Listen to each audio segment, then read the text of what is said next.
오늘 이 시간 함께 보실 하나님의 말씀은 요한복음 13장 31절에서 38절까지의 말씀입니다. 요한복음 13장 31절에서 38절까지의 말씀을 제가 한 절 읽고 여러분이 한 절 읽고 한 절씩 교독하도록 하겠습니다. 요한복음 13장 31절에서 38절까지입니다. 그가 나간 후에 예수께서 이르시되 지금 인자가 영광을 받았고 하나님도 인자로 말미암아 영광을 받으셨도다.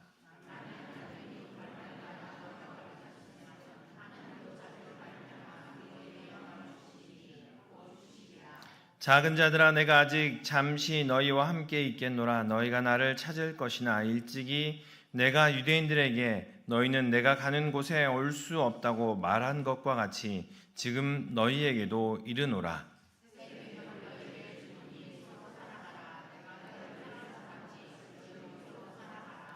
너희가 서로 사랑하면 이로써 모든 사람이 너희가 내 제자인 줄 알리라.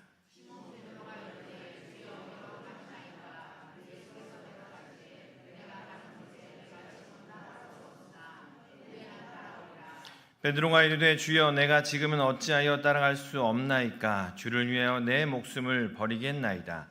예수께서 대답하시되 내가 나를 위하여 내 목숨을 버리겠느냐? 내가 진실로 진실로 내게 이르노니 닭 울기 전에 내가 3번 나를 부인하리라. 아멘. 수요일 시간에 하는 찬양 자체가 참 은혜가 됩니다. 그런데 특별히 우리 11여 전도회 다시 한번 박수 한번. 퀴즈를 하나 드릴게요. 우리 11여 전도회 식구들이 왜 뒤로 이렇게 쭉 나가셨을까요? 그렇죠, 애들 때문에. 저기 지금 영화부실에 애들이 이렇게 올망졸망 이렇게 모여 있어요. 마음이 쓰이시는 분들은 꼭 끝날 때 그냥 가지 마시고 애들 축복기도도 한번 해주시고 간식도 좀 이렇게 쫙 쥐어주시고, 가실 때 우리 11년도 여전도의 식구들 나 때는 다 했어 막 이런 표정으로 뒤지지 마시고요. 시간 내서 왔잖아요. 얼마 귀해요, 그렇죠? 축복해 주시고 격려해 주시고 사랑해 주시고 또 뭐 하실래요? 이뻐해 주시고 또 뭐 하시겠습니까? 해줄 수 있는 건 다 해주세요. 그렇게 할 때 또 우리가 함께 한 공동체로 만들어질 것 같습니다. 위에서 기도해 주시고 귀한 우리 식구들을 함께 축복해 주시면 감사드리겠습니다. 요한복음의 말씀을 계속 우리가 보고 있습니다. 특별히 이 요한복음 13장의 이야기 보고 있습니다. 13장에서부터를 우리가 영광의 책이다라고 말씀을 드렸어요. 여러분의 표정은 13장부터 영광의 책이다, 이걸 다 잊어버리셨어요. 지금 표정은 13장부터는 영광의 책이다. 예수님의 영광을 드러내는, 예수님의 영광의 길을 향해 나아가는 내용이 담겨있는 책이 바로 이 요한복음 13장에서부터의 이야기입니다. 영광 그러면, 세상에서 영광 그러면 멋진 블링블링한 멋진 모습, 화려한 모습, 조명이 환하게 비치는 그런 모습만을 생각을 합니다. 그리고 우리의 신앙 안에서도 그런 것 같아요. 그 모습이 그대로, 그 단어의 의미가 그대로 들어와 있어서 신앙 안에서도 영광 그러면 꼭 그렇게 돼야만 영광이다라고 우리는 생각해버립니다. 그리고 안 되면 하나님의 응답이 아닌 것처럼, 하나님께서 나를 지켜보지 않는 것처럼 우리가 생각을 해버리더라는 거죠. 그런데 이 요한복음 13장을 시작하면서 예수님께서 그 영광의 새로운 지평을 여시더라라는 거예요. 13장을 시작하면서 영광이 어떠한 영광이냐라는 것들을 이야기를 하고 있습니다. 요한복음 13장 30절까지 영광의 새로운 지평을 열어가는데, 예수 그리스도로 말미암은 섬김이 바로 영광입니다라고 이야기를 하고 있고요. 또 서로 떡을 떼며 한 식탁에서 함께 떡을 떼는 것이 참으로 영광입니다라는 것을 이야기를 하고 있습니다. 13장을 시작하면서 성찬을 나누시면서 발을 닦아주시고 이것이 영광이다. 선생이 되어서 제자들의 발을 닦아주는 것, 선생으로서 제자들의 발을 닦아주는 그 섬김이 바로 영광이다라고 이야기를 하고 있습니다.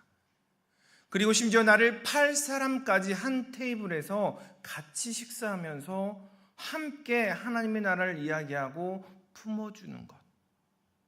언제 나를 배신할지 알지 못하지만 그때까지는 내가 너를 신뢰하고 함께 하겠다라고 함께 식탁에서 함께 한 공동체를 이루어가는 것이 참 영광이다라고 말씀을 하셨습니다. 그러면서 그 영광에 대한 이야기를 구체적으로 해나가십니다. 몇 장까지? 17장까지 예수님께서 이제는 본격적으로 그 영광이 어떻게 이루어지며 어떻게 도와줄 것이며 누가 함께 할 것인지를 계속해서 제자들에게 하나하나 이야기를 합니다. 그리고 18장에서부터는 예수님의 고난 이야기가 시작됩니다. 17장까지는 계속해서 예수님께서 어떻게 영광을 드러낼 것인지, 영광을 드러낼 때 하나님께서 여러분을 모른 채 뒷짐지고 있는 것이 아니라 여러분과 함께하며 예수님께서도 여러분을 위해서, 우리를 위해서 중보 기도하고 계시다라는 것이 17장까지 계속해서 나옵니다.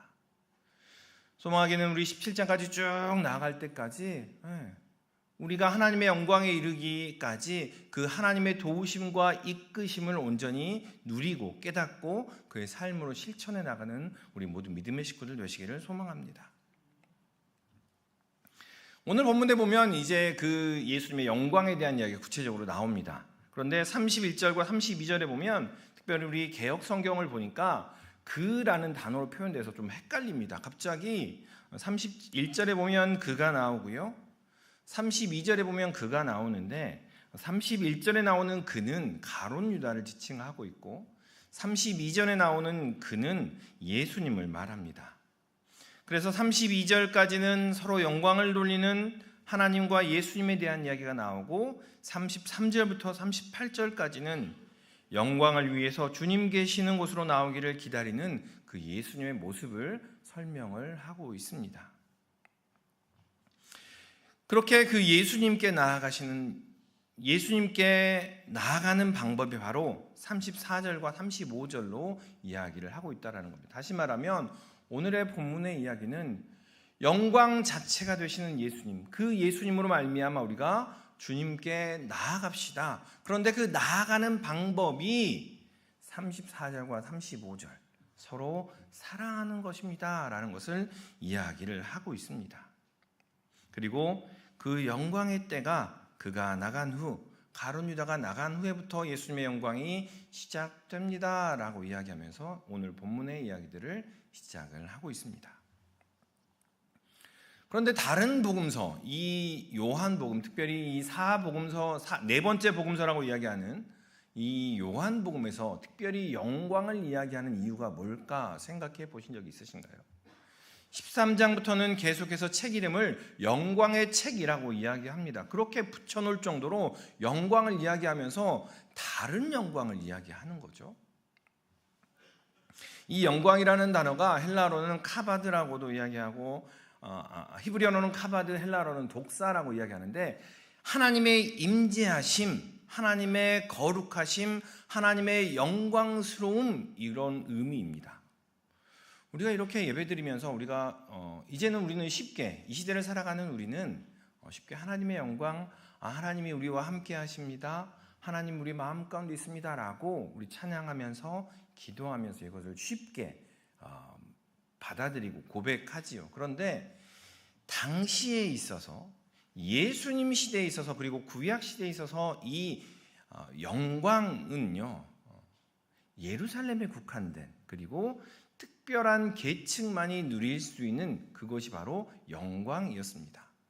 하나님의 영광을 다 같이 누립시다. 아니요, 그것은 예수님이 오신 이후에, 성령 이후에 우리에게 되어진 이야기고요.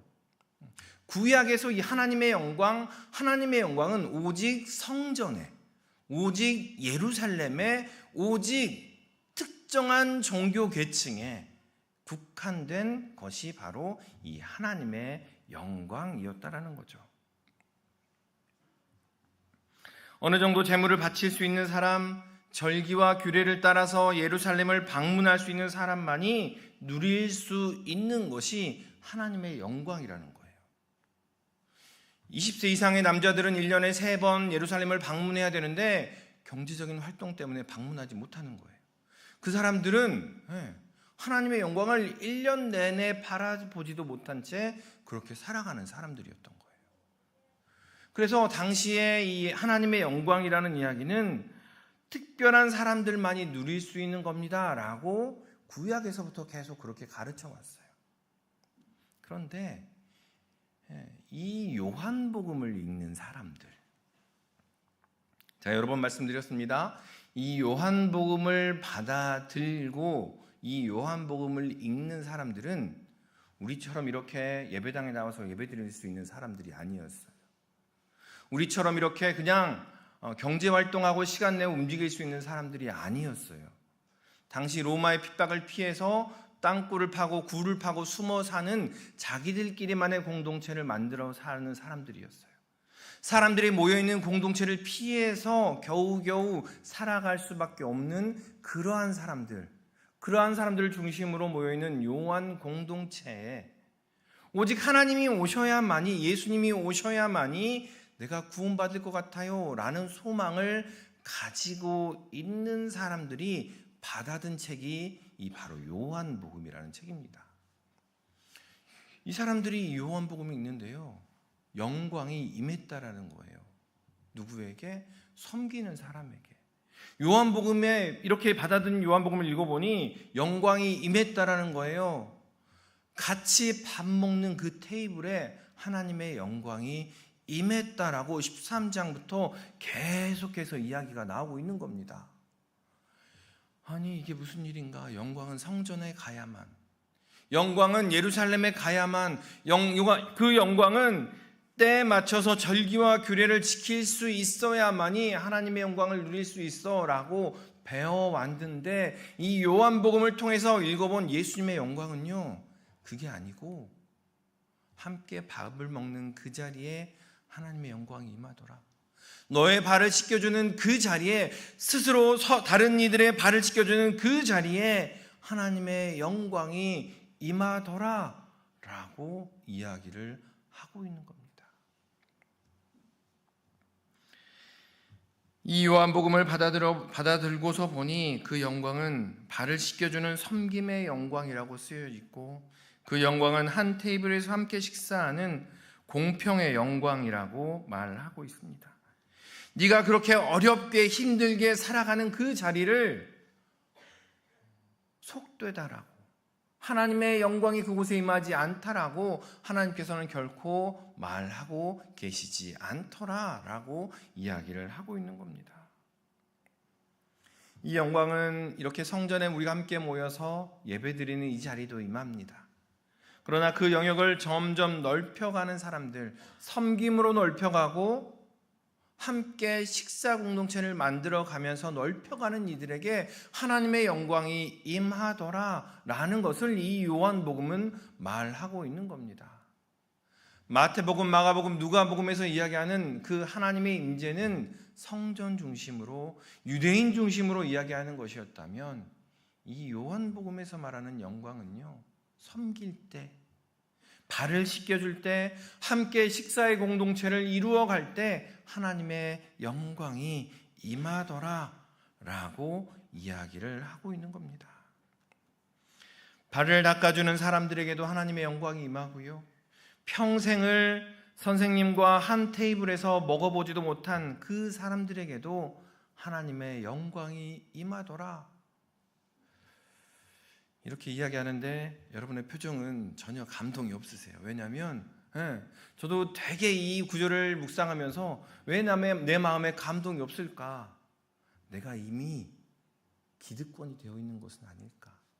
내가 이미 은혜를 받아 이만큼이면 충분해요 라고 그렇게 살아가는 종교 지도자, 이미 가진 사람, 이미 누리고 있는 사람, 이미 충분합니다라고 이야기하는 사람이 되어 있는 것은 아닐까? 왜 이 요한복음을 받아든 사람의 감동이 나에겐 없을까라는 질문을 하는 시간이었습니다. 이 영광을 받아본 사람들, 이 요한복음을 받아든 사람들은 아마 새로운 생명을 맛보는 시간들이었을 겁니다. 내가 발을 닦아주니, 내가 함께 식사의 공동체를 만들어가니 그 자리에 하나님의 영광이 임하는 그 자리이구나. 그렇게 펼쳐가면서 하나님의 영광을 누리고 있더라라는 겁니다. 그러면서 이 요한복음의 기자는 이렇게 이야기합니다. 그 영광을 실천하는 모습을 34절과 35절로 우리에게 이야기합니다. 우리 34절과 35절의 이야기를 함께 읽어보도록 하겠습니다. 34절과 35절입니다. 시작. 새 계명을 너희에게 주노니 서로 사랑하라. 내가 너희를 사랑한 것 같이 너희도 서로 사랑하라. 너희가 서로 사랑하면 이로써 모든 사람이 너희가 내 제자인 줄 알리라. 이 영광을 실천하는 것은 이 요한복음을 쓴 저자는 이렇게 이야기합니다. 이것이 새 계명입니다 라고 이야기를 합니다. 그러면 새 계명이 있으니까 무슨 계명이 있을까요? 헌 계명, 옛 계명이 있겠죠. 옛 계명을 찾아보니까 이렇게 나와 있어요. 레위기 19장 18절에 보니까 이것이 옛 계명이라고 표현이 되어 있습니다. 이웃 사랑하기를 내 자신과 같이 하라. 레위기 19장 18절에 보니까 이렇게 나와 있는데 이 구절이 똑같아요? 안 똑같아요? 똑같습니다. 다시 말하면 이 요한복음을 받아들이고 이 요한복음을 함께 나누던 이스라엘 백성에게 옛 계명과 새 계명이 있더라? 아니요. 옛 계명도 새 계명도 똑같은 것이었더라. 그런데 이 옛 계명, 하나님께서는 이미 충분히 함께 서로 사랑하라라는 계명을 주셨음에도 이 계명이 어떻게 우리끼리만 이 계명을 서로 사랑하라라고 말씀하셨음에도 시간이 점점 지나면서 예루살렘에 모여 있는 사람들끼리만, 유대인들끼리만, 우리끼리만 사랑하는 모습으로 그렇게 나아가고 있더라. 그것을 예수님께서는 옛 계명이라고 이야기합니다. 똑같은 말씀을 주셨음에도 불구하고 그것을 우리끼리만 이야기하고 우리끼리만 사랑하고 우리끼리만 섬기고 우리끼리만 나누는 것을 옛 계명이라고 이야기하시고요. 그것을 완성케 하시며 그것을 온전하게 하시며 새롭게 빚어가시는 예수님의 그 계명을 새 계명이라고 이야기하시더라는 거예요. 다시 말하면 이 요한 공동체가 계속 받아왔던 그 차별과 소외의 모습들, 그것이 섬김으로 공평으로 새로운 영광을 누렸던 것처럼 이 사랑 역시도 우리끼리만 사랑하는 것 아니고요, 우리끼리만 서로 위하는 것 아니고 함께 소외된 사람이 있는지, 사랑받지 못해서 힘들어하는 이들이 있는지, 뭔가 함께 나누고자 하지만 말하지 못하는 이들이 있는지 돌아볼 때 참 새 계명의 역사가 일어나더라라는 것을 예수님께서는 말씀하고 계신다는 겁니다. 우리끼리 선택받은 사람끼리, 우리 종교적인 지위를 누리고 있는 사람끼리 그렇게만 있는 것이 아니라 그 지경을 넓혀가라라고 이야기를 하고 있는 겁니다. 우리끼리만 하는 것을 옛 계명이라고 한다면 그 지경을 넓혀가는 것, 그 지경을 더 넓혀가는 것을 새 계명이라고 이야기를 하고 있는 겁니다. 나는 너와 달라라고 말하는 그 계명에서 그 민족적인 한계를 넘어서서 유대인들에게 예수님의 영광, 섬김과 그 공평의 영광을 실천하라라고 이야기를 하고 있는 겁니다. 그 계명의 참 의미를 그리고 참 모습을 보여주면서 그것을 새 계명이다라고 말씀하셨습니다. 그런데 그 계명이 앞에 있는 레위기 19장 18절의 말씀과 하나가 더 덧붙입니다. 우리 35절의 말씀을 다시 한번 읽어보도록 하겠습니다. 35절입니다. 너희가 서로 사랑하면 이로써 모든 사람이 너희가 내 제자인 줄 알리라. 아멘. 너희가 서로 사랑하면 이렇게 되어 있습니다. 여러분에게 있어서 이 서로는 어디까지입니까?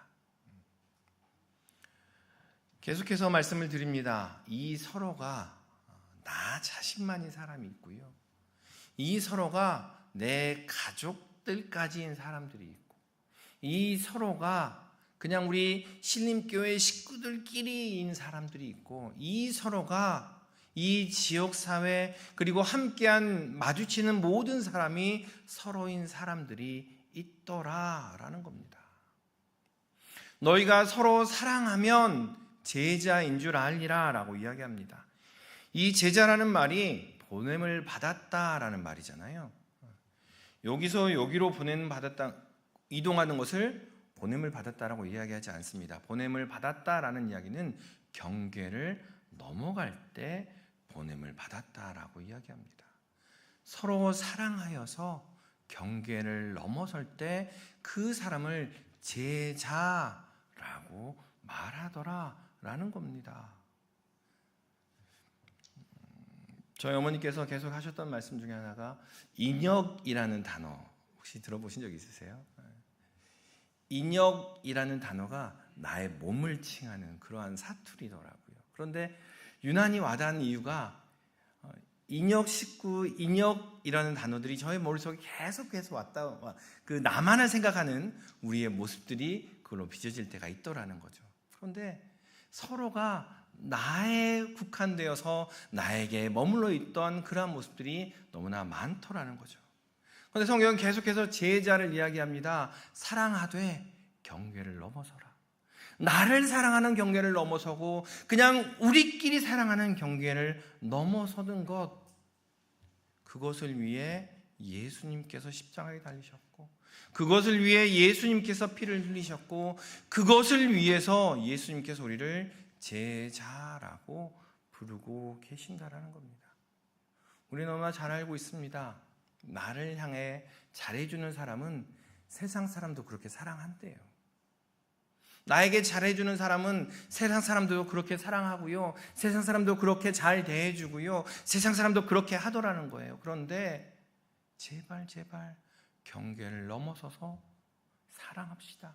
경계를 넘어서서 우리의 제한을 넘어서서 우리의 한계를 넘어서서 사랑합시다 라고 예수님께서 우리에게 부탁하시며 우리를 제자라고 부르고 계신다라는 겁니다. 다시 말하면 서로 사랑하면 그 이야기에 그 서로가 어디까지냐라고 우리에게 물어보고 계신다라는 겁니다. 영광, 그 영광은 섬김의 영광, 공평의 영광이라고 말씀을 드렸습니다. 그 영광이 단순히 나를 섬겨주세요 라는 영광이 아닙니다. 내가 그 공평에 나를 참여해 주세요 라고 이야기하는 그 영광이 아니고요. 그 서로의 지경까지 서로를 넓혀가는 그 영광을 오늘 본문은 이야기를 하고 있는 겁니다. 한국교회가 연말이 되면 몸살을 합니다. 어떤 몸살을 하냐면요. 한국교회가 이제 점점 침체가 되면서 일할 사람이 없는 거예요. 사람을 세워야 되는데 사람이 없어서 몸살을 하더라고요. 그런데 왜 몸살을 하느냐? 이런 마음이 우리 가운데 있더라고요. 나는 많이 했어. 충분히 했어. 그러니 나를 섬겨줘. 나는 나이에 맞게 했으니 이제 나를 섬겨줘 라는 마음이 나도 모르게 은연중에 나오더라라는 거죠. 그런데 우리는 그때마다 한번 생각을 해봐야 됩니다. 예수님께서 나를 위해 보여주신 그 삶이 어디까지인가? 계속해서 우리는 본전이 생각이 납니다. 내가 그렇게 헌신했는데, 내가 그렇게 수고했는데, 내가 그렇게 사랑했는데, 본전이 생각나서 그것을 제한을 두고 지내더라라는 거죠. 그런데 만약 예수님께서 본전을 생각하셨다면, 그런데 만약 하나님께서 그 본전이라는 것을 생각을 하셨다면 우리 중에 주님을 대할 수 있는 사람은 아무도 없을 것입니다. 그리고 은혜를 받은 사람들은 이 새 계명, 사랑함으로 말미암아 경계를 넘어서는 이 새 계명을 생각해 보시는 시간이 되셨으면 합니다. 새 계명을 너희에게 주노니 서로 사랑하라. 내가 너희를 사랑한 것 같이 너희도 서로 사랑하라. 너희가 서로 사랑하면 이로써 모든 사람이 너희가 내 제자인 줄 알리라. 우리는 대부분 본전을 생각하며 내가 그렇게 사랑했으니, 내가 그렇게 수고했으니 나도 사랑해 주세요라고 이야기를 합니다. 그런데 예수님의 십자가는 예수님의 본전을 생각하고 우리에게 주신 것이 아님을 기억했으면 합니다. 우리 좌우 계신 분 바라보시면서 이렇게 한번 인사했으면 좋겠습니다. 본전을 잊어버립시다. 쉬운 말로 한 거죠. 어려운 말로 얘기하면 십자가 생각합시다라는 이야기입니다. 네.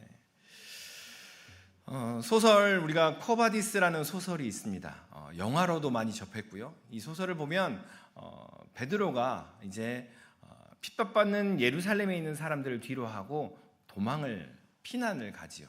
그런데 피난길에 이렇게 오르는데 갑자기 커다란 빛이, 그 소설 속에 베드로가 이렇게 핍박받는 예루살렘의 사람들을 두고 로마를 떠나기로 하는데 황급빛 광채가 이 베드로를 향하여 다가옵니다. 그런데 이 빛을 보면서 이 빛이 뭘까라고 했는데 그 빛을 주변에 있는 사람들은 아무도 보지 못하고 베드로만 보고 있는 거예요. 그러자 갑자기 이 빛이 너무 가까이 다가오자 베드로가 갑자기 엎드려서 오 그리스도시여, 오 나의 주님이시여 라고 이야기합니다. 그러자 주변 사람들에게 물어봅니다. 이 빛이 안 보입니까? 이분이 누구신지 모르십니까? 베드로에게만 그 예수님께서 보이시는 거죠. 그래서 베드로가 이 예수님께 물어봅니다. 예수님 어디로 가십니까? 예수님은 어디로 가시나요? 라고 이야기하자 예수님께서 대답하십니다. 베드로 네가 내 어린 양들을 버렸으니 또다시 십자가에 못 박히기 위해 내가 다시 로마로 간다라고 이야기를 하죠. 그러자 그 베드로가 발걸음을 돌려서 로마로 향하여 갑니다. 다시 발걸음을 돌리는데 그 옆에 수종하는 종이 물어봅니다. 쿠어바디스 도미네, 주인님 어디로 가십니까? 라고 이야기하자 베드로가 내가 다시 로마로 들어갑니다 라고 이야기를 하는 내용입니다. 쿠어바디스라는 단어는 우리에게 굉장히 익숙한 단어입니다. 어디로 가십니까? 쿠어바디스 도미네, 그러면 주님 어디로 가십니까? 라는 이야기지요. 영광이 가득한 예수님을 배웠습니다. 여러분은 어떻게 하시겠습니까? 영광이 가득한 예수님을 배웠다면 여러분은 어떻게 하시겠습니까? 어찌 보면 그 예수님을 만나는 순간 주여 어디로 가십니까? 주님을 따라가겠습니다. 주님과 함께 하겠습니다. 라는 그 베드로의 고백, 오늘 본문에서 이야기하는 그 베드로의 고백을 우리도 똑같이 할 것입니다. 여러분 예수님의 영광을 보셨습니까? 여러분 예수님의 영광을 향하여 나아가고 계십니까? 여러분 예수님의 은혜를 맛보시고 여러분 예수님의 사랑을 맛보셨습니까? 그렇다면 어떻게 지내고 계십니까? 그 사랑을 맛보았으니 그냥 잘 지내고 있습니다 라고 말하며 머물러 계십니까? 아니면 베드로와 같이 주여 어디로 가십니까? 내가 주를 따라가겠습니다 라고 이야기하며 주님을 따라가고 계십니까?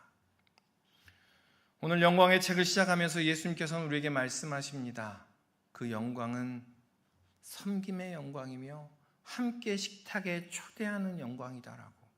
그 영광의 자리에 함께 할 때 그 영광을 맛보며 그 은혜를, 그 사랑을 맛볼 수 있다라고 이야기합니다. 그리고 나서 계속해서 그 은혜만 맛보려고 머물러 있지 말고 우리를 보낸다고, 제자로 보낸다고 이야기합니다. 그때 베드로가 이렇게 이야기하죠. 주여 어디로 가십니까? 주여 내가 어디로 가야 하겠습니까? 내가 주님께서 가시는 길을 어디로 따라가야 하겠습니까? 2023년도가 얼마 남지 아니하였습니다. 우리가 기도할 때마다 한 해 동안 내가 누구를 따라왔고 무엇을 따라왔는지, 그리고 앞으로 무엇을 따라갈지를 점검하는 시간이 되었으면 합니다. 그때 예수님께서는 우리에게 말씀하십니다. 참 영광을 따라가자라고, 참 섬김을 따라가고 참 초대를 따라가며 참 제자의 삶을 따라가자라고 예수님께서 우리에게 부탁하고 계십니다. 바라기는 우리 모든 신림의 식구들이 그 영광을 맛보고 세상의 영광이 아닌 참 그리스도의 영광을 맛보며 참 기쁨을 누리는 우리 모든 신림의 식구들 되시기를 주님의 이름으로 축원합니다. 기도하겠습니다. 사랑 안에 충만하신 아버지 하나님, 주님께서 우리에게 새로운 영광을 보여주십니다. 경계를 넘어서고 한계를 넘어서 사랑함으로 말미암아 참된 제자가 되라고 우리를 초대하십니다. 우리의 삶이 때로는 힘들고 피곤하고 곰핍할 때가 많음을 고백합니다. 그럼에도 불구하고 주님께서 공급하시는 힘으로 나아가오니 주님, 우리에게 주님의 영광을 비춰 주시옵소서. 주님의 은혜를 내려주시고 주님의 사랑을 회복하도록 주여 은혜를 덧입혀 주시옵소서. 감사드리며 이 모든 말씀 예수님의 이름으로 기도드리옵나이다. 아멘.